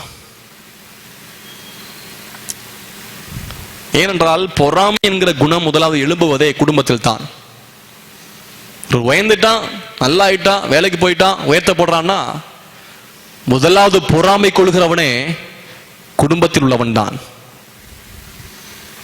யோசேப்பை பார்த்து சகோதரர்கள் பொறாமை கொண்டாங்க. ஏங்க சொந்த சகோதரனை குளிர்விக்க போடணும், விற்கணும், ஏன் கொள்ள நினைக்கணும்? பொறாமை. பல மாதத்துக்கு முன்பதாக நியூஸ் பேப்பர்ல ஒரு செய்தியை பார்த்தேன், நினைவிலே நிற்கிறது. தன் சகோதரியை காட்டிலும் ரொம்ப அழகுள்ளவனா இருப்பதனால் தன் சகோதரியை கொன்னுட்டாங்க. தன் சகோதரியை பார்க்கலாம் அழகா இருக்கனால சகோதரி கொண்டு போட்டாங்க. ஞானமா பேசணும். மிக முக்கியமாய் ரகசியங்களை அடக்குதல் என்று நம்ம எடுக்கலாம். சொல்லில் அடக்கம், ரகசியங்களை மறைச்சு வைக்கணும். சித்த பண்ணு பண்ணிருப்பார், எல்லாத்தையும் போய் சொல்லி இவன் ஒண்ணு வழங்காதவன், சவுல உருப்படாதவன், இவனையா ராஜாவாக்கி இருக்கீங்க, இவங்களாம் கீழ்ப்படியாதீங்க, அப்படிலாம் பல குழப்பங்களை ஏற்படுத்தி விட்டுருவாங்க. எனக்கு தான் தெரியும், நான் அவன் சித்தப்பா. இப்படி பல குழப்பங்கள் ஏற்படுத்த வாய்ப்பு இருக்கிறது. சமயத்துக்கு ஏற்றபடி இந்த சமயத்துல என்ன பேசணும், ஒருவேளை குழப்பங்கள் இருக்கலாம், என்ன பேசணும்னு சொல்லி தெரியல. என்னதை பேசுவோம் என்பதற்காக நீங்கள் கவலைப்பட வேண்டாம். பேசுவது நீங்கள் அல்ல, பிதாவின் ஆவியானவர் உங்களுக்குள் இருந்து பேசுவார். சமயத்துக்கு ஏற்றபடி பேசுகிற பரிசுத்த ஆவியானவர் நமக்குள் இருந்து பேசுவாராக. ஆண்டவர் நல்லவர். சமயத்துக்கு ஏற்றபடி பேசுவதற்கு நம்முடைய நாவில் அடக்கம் உண்டாகட்டும், சொல்லில் அடக்கம் உண்டாகட்டும், சொல்லில் அடக்கம் உண்டாகட்டும். கர்த்தருடைய ஆவி சவுல் வாழ்க்கையில் இருக்கிற வரைக்கும் சமயத்துக்கு ஏற்றபடி பேசினார். கர்த்தருடைய ஆவி எடுக்கப்பட்டு பொல்லாத ஆவி விடப்பட்ட போது சமயத்துக்கு ஏற்றபடி பேசல, தாறுமாறா பேசினார், தூசித்து பேசினார், சபிச்சு பேசினார். சபையே, சமயத்துக்கு ஏற்றபடி பேசணும். ஞானம் தாங்க ஆண்டவரே. பெரியவங்கள்ட்ட எப்படி பேசணும், ஊழியக்காரங்கிட்ட எப்படி பேசணும், சொந்தங்கள்ட்ட எப்படி பேசணும், ஞானம் தாங்க ஆண்டவரே, ஞானம் தாங்க. ஆண்டவர் நல்லவர். யோசுவா 2ஆம் அதிகாரம் 14ஆம் வசன வாசிக்க கவனிங்கள். யோசுவா 2ஆம் அதிகாரம் 14. அப்பொழுது அந்த மனுஷர் அவளை நோக்கி, ஆ. எங்கள் ஜீவனே உங்கள் ஜீவனுக்கு ஈடு, எங்கள் ஜீவனே உங்கள் ஜீவனுக்கு ஈடு, நீங்கள் எங்கள் காரியத்தை வெளிப்படுத்தாதிருந்தால், நீங்கள் எங்கள் காரியத்தை வெளிப்படுத்தாதிருந்தால். அந்த வசனத்துல அந்த பகுதியை கோடு போட்டுக் கொள்ளுங்க. நீங்கள் எங்கள் காரியத்தை வெளிப்படுத்தாதிருந்தால். கர்த்தர் எங்கள் தேசத்தை கொடுக்கும்போது நாங்கள் தயவும் சத்தியம் பாராட்டுவோம் என்றார்கள். வசனம் 20ஆம் வசனத்தை கவனிங்கள். நீ எங்கள் காரியத்தை வெளிப்படுத்தினாயானால், நீ எங்கள் காரியத்தை வெளிப்படுத்தியேயானால் நீ எங்கள் கையில் வாங்கின ஆணைக்கு நீங்களா இருப்போம் என்றார்கள். ராகாபை குறித்து நமக்கு தெரியும். ராகாப் வேசி, எரிகோல இருந்தாங்க, சபிக்கப்பட்ட பகுதி. வேவுக்காரங்க வந்தபோது அவங்கள வீட்டில் தங்க வச்சு உணவு கொடுத்தாங்க. அனுப்பும்போது போகும்போது அந்த வேவுக்காரர் 2 பேர் சொல்லிட்டு போறாங்க. புதிய ஏற்பாட்டில் ஒரு பகுதியில் பார்க்கிறோம், தூதர்கள் என்று பார்க்கிறோம். சொல்லிட்டு போறாங்க, எங்கள் காரியத்தை வெளிப்படுத்தாதிருந்தால். இப்போ ஒரு கேள்வி நான் கேட்கிறேன், பதில் நீங்க யோசிங்க. ராகாப் அந்த எரிகோலிருந்து மீட்கப்பட்டு இஸ்ரவேல் நடுவில் வாசம் பண்ணுவதற்கு காரணம் வீட்டின் வெளியே தொங்க போடப்பட்டிருந்த சிவப்பு நூலா, இல்லை என்றால் காரியத்தை வெளிப்படுத்தாமல் இருந்தனாலயா? நான் மீண்டும் கேட்கிறேன், ராகாப் மீட்கப்பட்டு எரிகோ உடையும் போது அவள் குடும்பம் மட்டும் இஸ்ரவேல் பாளையத்தின் நடுவிலே வாசம் பண்ணுவதற்கு காரணம் அவள் வீட்டின் வெளியே தொங்க போடப்பட்டிருந்த சிவப்பு நூலா, இல்லை என்றால் காரியத்தை வெளிப்படுத்தாதனாலயா? நான் மிக முக்கியமா சொல்லுவேன், காரியத்தை வெளிப்படுத்தாதனால். சொல்லிட்டு போனாங்க. பலர் வந்து கேட்பாங்க, யார் வந்தா, எதுக்கு வந்தாங்க, இவங்க எதுக்கு வந்தாங்க, இஸ்ரவேல் ஜனங்கள் அல்லவோ, சொல்லு. காரியத்தை மறைச்சு வச்சிருந்தாங்க. காரியத்தை மறைச்சு வச்சிருந்தாங்க. ஐயோ, எங்க சொந்தங்கன்னு சொல்லிட்டு ஓப்பனா பேசுறீங்க. இல்ல, நம்ம சொல்லுவோம், யார்ட்டையும் சொல்லாதீங்க, உங்ககிட்ட மட்டும்தான் சொல்றேன்னு சொல்லுவோம். கன்னியாகுமரியில் சொல்ற வார்த்தை இது காஷ்மீர் வரைக்கும் உடனே போயிருதுங்க. அவங்க என்ன சொல்லுவாங்க தெரியுமா? அவங்ககிட்ட அடுத்தவங்க சொல்லுவாங்க, உங்ககிட்ட மட்டும்தான் சொல்றேன், வேற யார்ட்டையும் சொல்லல, யார்ட்டையும் சொல்லிடாதீங்க. அந்த சிஸ்டர் என்ன பண்ணுவோம், அடுத்தது பக்கத்தில் ஒருத்தவங்க சொல்லுவோம், பாருங்க இப்படியா கதை, உங்ககிட்ட மட்டும்தான் சொல்றேன், யார்ட்டையும் சொல்லல, யார்ட்டையும் சொல்றாதீங்க. அது அடுத்தவங்க பேசும். இப்படி இப்ப ஆரம்பிக்கிற செய்தி 10 நிமிஷத்துல காஷ்மீர் வரைக்கும் போய் நமக்கு நியூஸ் வருது, நம்மகிட்டே திரும்ப சொல்றாங்க. உதாரணத்துக்கு சொல்றேன், பாருங்களா, இது இப்படியா, நம்மகிட்ட இருந்து போன செய்தி திரும்ப நம்மகிட்டே வருது. காரியத்தை இன்னைக்கு அடக்க முடியல. ஆண்டவரே, விசேஷமான ஞானத்தை தந்து எங்களுக்கு காரியத்தை அடக்க கிருபை தாரும். நான் அடக்கத்தை தாரும் ஆண்டவரே. துணிந்து தேவையில்லாத நாங்க பேசிடுறோம். இன்னொரு பகுதியை சொன்னால் உங்களுக்கு புரியும் என்று நினைக்கிறேன். ஆதியாகமம் 9ஆம் அதிகாரம் 22ஆம் வசனம் கவனிங்கள். அப்பொழுது கானானுக்கு தகப்பனாகிய காம் தன் தகப்பனுடைய நிர்வாணத்தை கண்டு வெளியில் இருந்த தன் சகோதரர் இருவருக்கும் அறிவித்தான். பாருங்க, வெளியில் இருந்த சகோதரர் இருவருக்கும் அறிவித்தான். வெளியே இருந்த சகோதரர் இருவருக்கும் அறிவித்தான். சேம் காம் யாபேத் உண்டு. இந்த காம் என்ன பண்றாருன்னா, தகப்பன் நிர்வாணமா கிடக்கிறார். அவர் திராட்சை ரசம் குடித்து வெறி கொண்டு கூடாத்துல வஸ்திர விலை கிடக்கிறார். நிர்வாணத்தை பார்த்துட்டு என்ன பண்ணிருக்கணும், சரி தகப்பன் குடிச்சிட்டு கிடக்கிறார், வஸ்திரத்தை வச்சு மூடணும்னு நினைச்சிருக்கணும். என்ன சொன்னா தெரியுமா? வெளியே இருக்கிற தன் சகோதரர் 2 பேருக்கு அறிவித்தான். யார் சபிக்கப்பட்டா? கீழே பார்க்கிறோம் 25ஆம் வசனம், கானான் சபிக்கப்பட்டவன். இன்னைக்கு வரைக்கும் அந்த காமின் சந்ததிகள் சபிக்கப்பட்டிருக்கிறது. காரணம், தன் குடும்பத்தின் நிர்வாணத்தை வெளியே சொன்னதுனால. Don't share your nakedness to outside. Don't convey your church nakedness to outside. சபிக்கப்படுவதற்கு ஏதுவாக அது மாறலாம். அப்போ யோசிச்சு பார்க்கலாம், சரி அண்ணன் சொல்லியிருப்பாரு, அப்போ ஏன் இவர் சபிக்கப்படணும்? காம் அப்பாக்கு சொன்னது யாரு? மதிமங்கி கிடக்கிறாருங்க. சகோதரர் 2 பேர் என்ன பண்ணா தெரியுமா? யாருக்கும் தெரியாம அவங்களோட நிர்வாணத்தை பார்க்காம போய் வஸ்திரத்தை மூடினாங்க. ஏது நம்ம பண்ணிக்கலாமே? ஒரு சின்ன காரியம், கணவன் மனைவிக்குள்ள இருக்கிற சின்ன காரியம், பெற்றோர் பிள்ளைகளுக்கு இருக்கிற சின்ன காரியம், குடும்பத்தில் இருக்கிற ஒரு சின்ன காரியத்தை என்ன வெளியே போய் நம்ம சொல்றோம்? இது சாபத்துக்கு எதுவான பாவம் மாறுது. காரியத்தை இன்னைக்கு மறைக்க முடியல, நிர்வாணத்தை மறைக்க முடியல. எதை பேசணுமோ அதை பேசணும், எதை பேசக்கூடாது அதை பேசக்கூடாது. கர்த்தர் நல்லவர். திருமணமாகி 1 மாதம் சில நாட்கள் தான் ஆகிறது. இந்த ஆண்டவர் நல்ல ஒரு அன்பான மனைவி கொடுத்திருக்கிறார், ஆவிக்குரிய. ஆனால் முதல்ல சொன்னது, எல்லாருக்கும் பாசிட்டிவ் உண்டு, நெகட்டிவ் உண்டு, மைனஸ் பிளஸ் எல்லாருக்கும் இருக்கும். எல்லாரும் மனிதர்கள் தான். அப்போ சில பலவீனங்களை யாரை குறித்தும் சில காரியங்கள் இடத்துல சொல்ல வேண்டாம். பல இடங்களில் இன்றைக்கு நிர்வாணங்கள் வெளியே சொல்லப்படுவதனால் இங்க பிரச்சனைகள் ஏற்படுகிறது. வேதத்தில் அநேக வசனங்கள் இருக்கிறதுங்க. எசேக்கியா வியாதிப்பட்டிருந்தார். 15 ஆண்டவர் கூட்டி கொடுத்தார். அவர் அப்பமே செத்திருந்தா கூட பரலோகத்துக்கு போயிருப்பார். என்ன பண்ணார்? தன் பிள்ளைகளை சாவத்தை வச்சுட்டு போனார். இந்த 15 வருஷத்துல ஒன்னும் சாதிக்கல. ஒரு பையனை மட்டும் தான் பெத்துட்டு போனார், மனாசேன்னு. என்ன பண்ணா தெரியுமா? வியாதிப்பட்டு சுகமான பின்பதாக பாபிலோன்ல தான் ராஜாக்கள் வராங்க. எல்லாத்தையும் திறந்து காமிக்கிறார். இது அப்படி, இது அப்படி, இது பனிமூட்டு, இந்த பொண்ணு இருக்குது, வெள்ளி இருக்குது, எல்லாம் காமிக்கிறார் திறந்து. உடனே ஆண்டவர் பேசினாரு, அப்பா காமிச்சியா? எல்லாத்தையும் கொண்டு போயிடுவான். நம்முடைய ரகசியங்களை வெளிப்படுத்துகிறோம். மறைக்க வேண்டிய காரியத்தை வெளிப்படுத்தினால எல்லாம் நமக்கு நம்ம விட்டு போகிறது. அது சொல்றார், அப்ப என் நாட்டிலே அது உண்மை நீதி இருக்குமே, அது போதும். குமாரர்கள் அடிமையாக்கப்பட்டாங்க. காரணம், அடக்க வேண்டிய காரியத்தை அடக்காம, மறைக்க வைக்க வேண்டிய காரியத்தை மறைக்காம வெளிப்படுத்தினதனால். ஆண்டவர் நல்லவர். வாசியுங்கள் நீதிமொழிகள் 11ஆம் அதிகாரம் 13ஆம் வசனம். நீதிமொழிகள் 11:13. புறங்கூறி திரிகிறவன் ரகசியத்தை வெளிப்படுத்துகிறான். புறங்கூறி திரிகிறவன் ரகசியத்தை வெளிப்படுத்துகிறான். ஆவியில் உண்மை உள்ளவனோ காரியத்தை அடக்குகிறான். ஆவியில உண்மை, காரியத்தை அடக்கலாம். ஆவியில உண்மை எனக்கு தாங்க ஆண்டவரே.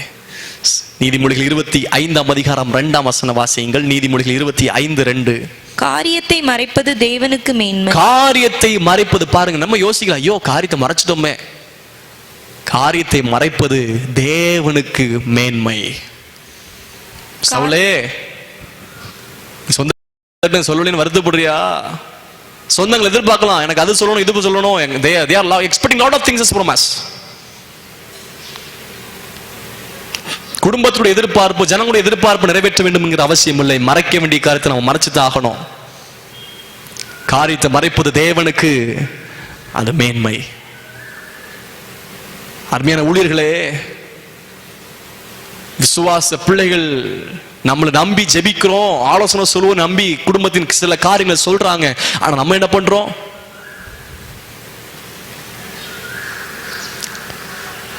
பப்ளிக்ல பேசுறோம், சில காரியங்கள் மற்ற நபர்கிட்ட போய் பேசுறோம். வார்த்தை கேட்டுக் கொடுக்கிற ஒவ்வொருவரையும் நான் சொல்ல விரும்புகிறேன், எந்த மனுஷனும் வேஷமாய் சுட்டி திரிகிறான். நாசில் சுவாசமுள்ள மனுஷன் நம்பதை விட்டு விடுங்கள். தேவன்கிட்ட போய் கேளுங்க, ஆண்டவர்கிட்ட ஓப்பனா பேசுங்க. Reveal your heart to God. இருதயத்தின் ரகசியங்கள் எல்லாம் தேவன்கிட்ட சொல்லுங்க. மனுஷனை யாரையும் நம்ப முடியாது. மனுஷன் பலவீனம் உள்ளவர்கள் தான். பின்பதாக மனசாபங்கள் ஏற்படுகிறது. நோ, அதுக்கு நம்முடைய காரியத்தை எல்லாம் ஆண்டவர்கிட்ட சொன்னா போதுமே. காரியத்தை அடக்குங்க. ஆண்டவர் நல்லவர். மூடனுடைய செவிகள் கேட்க பேசாதே, அவன் உன் வார்த்தைகள் ஞானத்தை அசட்டை பண்ணுவான். அதெல்லாம் வசனம் இருக்குது. ஏற்ற காலத்தில் சொன்ன வார்த்தை, வசனத்தை வாசிங்க. நீதிமொழிகள் 15ஆம் அதிகாரம் 23ஆம் வசனம். மனுஷனுக்கு தன் வாய்மொழியினால் மகிழ்ச்சி உண்டாகும்.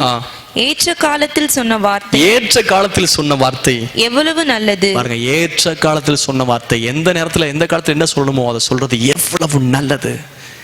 ஏற்ற காலத்தில் சொல்லப்பட்ட வார்த்தை வெள்ளித்தட்டில் வைக்கப்பட்டிருக்கிற பொற்பழங்களுக்கு அது சமானம். நீதிமொழிகள் 23ஆம் அதிகாரம் 9ஆம் வசனம்.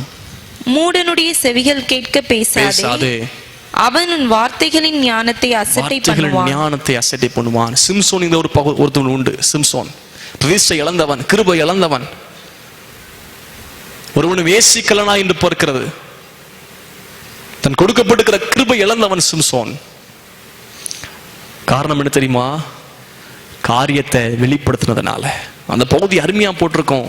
நியாயாதிபதிகள் 16ஆம் அதிகாரத்தில் 17ஆம் வசனம், தன் இருதயத்தை எல்லாம் அவளுக்கு வெளிப்படுத்தி. 3 முறை கேட்கிறாங்க. வசனம் 6ஆம் வசனத்தை கேட்கிறாங்க, எதனால் கட்டலாம் சொல்லு. சிம்சோனை பார்த்து, உன் மகாபலன் எதனால் உண்டாயிருக்கிறது சொல்லு. 10ஆம் வசனத்துல எனக்கு சொல்ல வேண்டும் என்றால், 13ஆம் வசனத்துல எனக்கு சொல்ல வேண்டும் என்றால், 3 முறை திரும்ப திரும்ப கேட்கிறாங்க. உணர வரலையே, போய் சொல்லி சொல்லி பார்த்தார், நம்மளால இன்னைக்கு மறைக்க முடியலையே, தடுத்து நிறுத்த முடியலையே. சிம்சோன் விழுந்து போனார். ரகசியத்தை வெளிப்படுத்தின வரைக்கும் கேட்டுக்கொண்டே இருந்தால், கேட்டுட்டே இருப்பாங்க. அன்றைக்கு சவுல் அப்படிதான் சித்தப்பா கேட்டுட்டே இருந்தாரு. என்ன சொன்னார்? சொல்லு, எனக்கு சொல்ல வேண்டும் என்றார். சிம்சோன் அப்படிதான் கேட்டாள் தெரியல, ஆனா விழுந்து போனான். 16ஆம் வசனம், இப்படி அவனை தினம் தினம் தன் வார்த்தையினால நெருக்கி, வார்த்தையினால் நெருக்கிட்டு இருக்கலாம், ஆனா காரியத்தை ஒருபோதும் வெளிப்படுத்தாதீங்க. அலட்டி கொண்டிருந்தால் சாகதக்கதை அவன் ஆத்துமா விசனப்பட்டு இருதயத்தெல்லாம் வெளிப்படுத்தினா.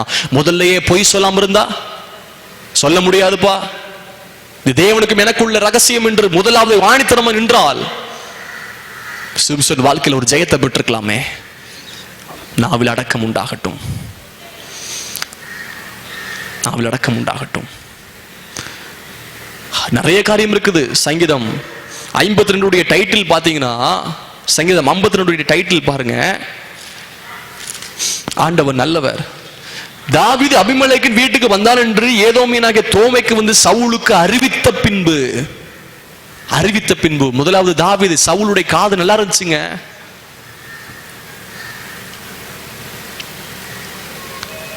ஆனா பேசப்பட்ட போது திரும்ப துணிகரமாய் பேசுகிறான். அபிஷேகம் பண்ண விதமாய் தவறாய் பேசுகிறான். முதலாவது ஞானமாய் சமயத்துக்கு ஏற்றபடி பேசணும், காரியங்களை மறைக்கணும். நாவு நெருப்பு தான் போட்டிருக்குங்க. அநீதி நிறைந்த உலகம், நாவை அடக்க ஒருவனாலும் கூடாது என்றெல்லாம் வேதத்தில் நிறைய வசனம் இருக்குது. நாவின் கீழே பாம்பின் விரியன் பாம்பின் விஷம் இருக்கிறதாம். ஆண்டவர் நல்லவர்.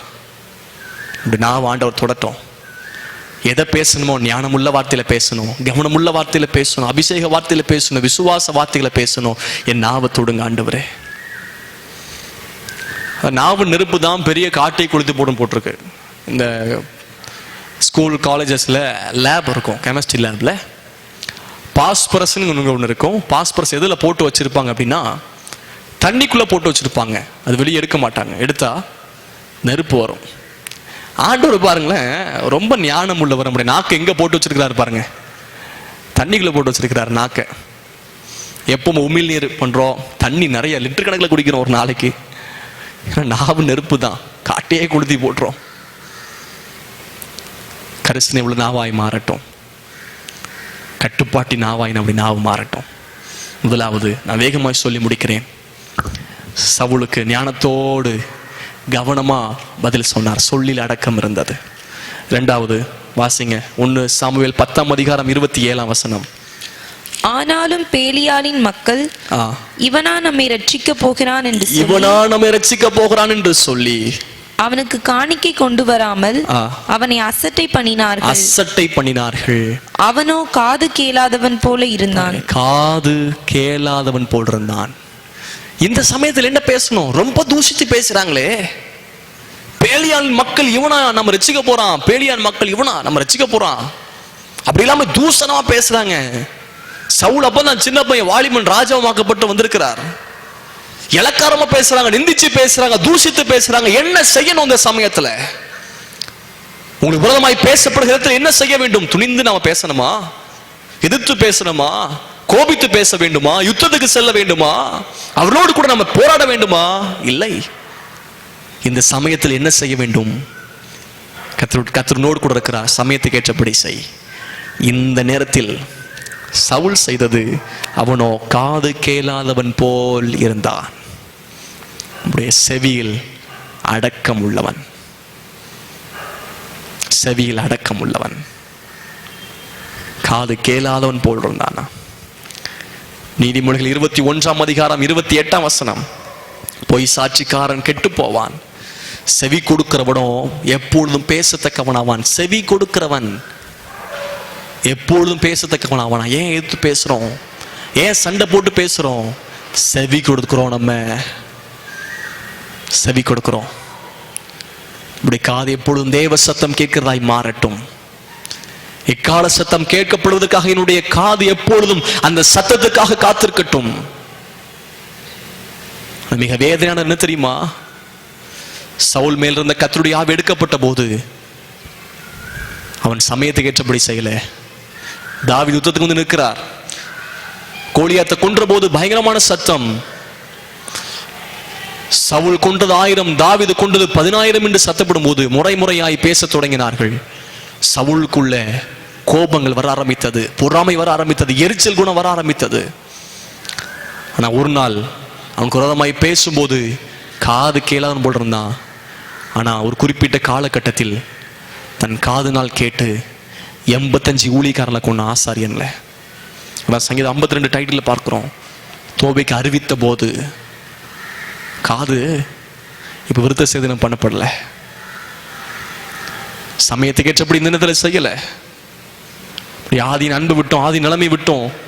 ஆதியில காது கேளாதவளை போல எல்லாவற்றையும் நம்ம எல்லாவற்றையும் ஒரு சாதாரணமா எடுத்துட்டு போயிடுவோம். ஆனா இப்போ எல்லாத்தையுமே சீரியஸா காதில் எடுத்துட்டு சீரியஸா இன்னைக்கு பண்றோமே. ஆண்டவரே, என் செவி இன்னைக்கு சுத்திகரிக்கப்படட்டும். 85 ஊழியர்கள் இன்னைக்கு கொல்லப்பட்டாங்க. காரணம் செவி. ஆனா முன்பதாக காது கேளாதவன் போல இருந்தான். இந்த சமயத்தில் வார்த்தை கேட்டு கொடுக்கிற அருமையான தேவ சபையே, சில சந்தர்ப்பங்கள் உங்களை கோபிக்கத்தக்க எழும்பலாம், விரோதமாய் பேசலாம், குற்றம் சாட்டி பேசலாம், பகையாய் பேசலாம். காது கேளாதவன் போல இருங்க. இயேசு பாருங்க, அவருக்கு பயங்கரமான நெருக்கம். மயிர் கத்திரிக்கை கொண்டு போகிற ஆடு மாதிரி கொண்டு போறாங்க. அடிக்கப்படும் போதும், நெருக்கப்படும் போதும், உடுக்கப்படும் போதும் தன் வாயை திறவாதிருந்தார். வாயை திறவாதிருந்தார். வாயை திறக்காமல் இருப்பதற்கு காதை வச்சு கேளாதவனும் போட்டிருந்தார். சமயத்துக்கு ஏற்றபடி செய்யணும். ஆண்டவரே, இந்த சமயத்தில் என்ன செய்யணும்? ஞானம் தாரும். மூன்றாவதாக 1 சாமுவேல் 11ஆம் அதிகாரம் 12ஆம் வசனம் 13ஆம் வசனம் வாசிக்கிறேன். அப்பொழுது ஜனங்கள் சாமுவேலை நோக்கி, சவுலா நமக்கு ராஜாவா இருக்க போகிறான் என்று சொன்னவர்கள் யார்? அந்த மனுஷரை நாங்கள் கொன்று போடும்படிக்கு ஒப்புக்கொடுங்கள் என்றார்கள். ஜனங்க சொல்றாங்க, சாமுவேல்ட்ட சொல்றாங்க, இப்படி கொண்டு போட்டுருவோம். என்ன சவுல ராஜாவா இருக்க போறான்னு சொல்றாங்க. அதற்கு சவுல் 13ஆம் வசனம் பாருங்க. அதற்கு சவுல், இன்றைய தினம் ஒருவனும் கொல்லப்படலாகாது என்ற கர்த்தர் இஸ்ரவேலுக்கு இரட்சிப்பை அருளினார் என்றான். அப்பொழுது சாமுவேல் ஜனங்களை நோக்கி, நாம் கில்காலுக்கு போய், அதுக்கு முன்னாடி பாருங்க, ஜனங்கள் சொல்றாங்க, இப்படி சவுலுக்கு விரோதமா பேசிட்டாங்க, எல்லாரையும் கொன்னுருவோம். அது சாமுவேல்ட்ட தான் போய் சொல்றாங்க. ஆனா சவுல் சொல்றாரு, கொல்லப்படலாகாது இன்னைக்கு. No revenge. மனதுல ஒரு அடக்கம் இருந்ததுங்க. பேசுறவங்க பேசிட்டு போகட்டும், ரத்தபிரினி தொலைஞ்சு போன்னு சொல்லி இன்னைக்கு தாவீதை பேசிட்டு போனான். பேசலாம், பேசட்டும். ஆண்டவர் பேச வச்சிருக்கிறாரு, பேசட்டும். நம்மளை கர்த்தர் வாழ வச்சிருக்கிறாரு, வாழுவோம். மனதில் அடக்கம். 3 காரியம் சொன்னேன். 1 சொல்லில் அடக்கம், 2வது செவியில் அடக்கம், 3வது மனதில் அடக்கம். இந்த 3 சமயம் ஏற்பட்டதுங்க. முதல்ல சித்தப்பா வந்து பேசுறார். இந்த சமயத்தில் என்ன பண்ணும்? சரியாய் தேவையுள்ளதை மட்டும் பேசணும். 2வது ஜனங்கள் தூசித்து பேசுறாங்க. இதுல என்ன செய்யணும்? இந்த சமயத்துல காது கேளாதவன் போல இருக்கணும். 3வது பழி வாங்கிடுவோன்னு சொல்லி ஒரு உசுப்பேத்தி விடுறாங்க. இயேசு கிறிஸ்துவும் சீசர்களும் எருசலேமுக்கு பட்டணத்தை நோக்கி போகும்போது அவங்க அடைச்சிட்டாங்க. எருசலேம் பட்டணத்துக்குள்ள வர விடாம அடைச்சிட்டாங்க. சீசர்கள் சொல்றாங்க, எலிய அக்னி இறக்கி அழிச்சது மாதிரி 50 பேர் அழிச்சது மாதிரி நம்மளும் அழிச்சிருவோம். Spirit of revenge. ஆண்டவர் சொல்றார், இன்னாவி உடையவர் என்பதை நீங்கள் அறியாதிருக்கிறீர்களே. அந்த மாதிரி நமக்கு கிருபை கொடுத்தாருன்னா இன்னைக்கு பஹ்ரைன் தேசமே இருந்திருக்காதுல்ல. நமக்கு பிடிக்காதவங்க அக்னி இறக்கி அழிச்சிருவோம். இந்தியா இருக்காது, ஸ்ரீலங்கா இருக்காது. No revenge. அன்பு சகலத்தையும் தாங்கும். பரிசுத்தாவின் சிலோடு கூட பேசியிருக்கிறார். சமயத்துக்கு ஏற்றபடி என் வாழ்க்கை நான் எப்படி பயன்படுத்தணும், என் நாவை எப்படி பயன்படுத்தணும், என் செவி எப்படி பயன்படுத்தணும், என் மனதை எப்படி பயன்படுத்தணும். மனதின் அறையை கட்டி கொண்டு என்று பார்க்கிறோம். உணர்ச்சிகளை அடக்கினான், பட்டணத்தை பிடிக்கிறவனை பார்க்கலாம் மனதை அடக்குகிறவன் உத்தமன். மனம் புதிதாகிறதுனாலே மறுரூபமாக நின்றப்பட்டிருக்கிறது. wherever you are, எங்கே வேணாலும் இருக்கலாம், இருக்கிற இடங்களில் ஆண்டவர் சமூகத்தில் உங்களுடைய நாவை ஒப்புக் கொடுங்கள், உங்களுடைய செவியை ஒப்புக் கொடுங்கள், உங்களுடைய மனதை ஒப்புக் கொடுங்க. ஆண்டவரே, சமயத்துக்கு ஏற்றபடி செய்யணும். பரிசுத்த ஆவியானவர் என்னோடு கூட இருப்பீராக, பரிசுத்த ஆவியானோடு கூட இருப்பீராக. சமயத்துக்கு ஏற்றபடி நான் செய்யணும். நான் விரும்புகிறத செய்யாம விரும்பாத தீமை நான் செஞ்சுட்டு இருக்கிறேன். நான் மன்னிச்சிருங்க ஆண்டவரே, மன்னிச்சிருங்க ஆண்டவரே. ஹல்லேலூயா. சவுல் கர்த்தருடைய ஆவி இருக்கிற வரைக்கும் சமயத்துக்கு ஏற்றபடி செஞ்சார். கர்த்தருடைய ஆவி எடுக்கப்பட்ட பின்பதாக சமயத்துக்கு ஏற்றபடி செய்யல. அருமையான தேவ ஜனமே, கர்த்தருடைய ஆவி எப்போது நம்மோடு கூட இருக்கட்டும்.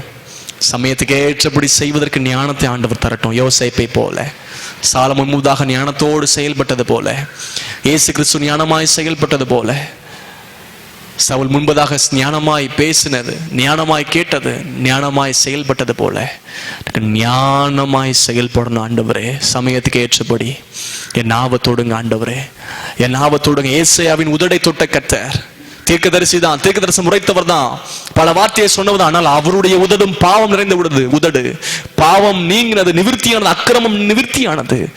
என்ன தொடுங்க ஆண்டவரே, தொடுங்க ஆண்டவரே, என்ன மன்னிச்சிடுங்கப்பா.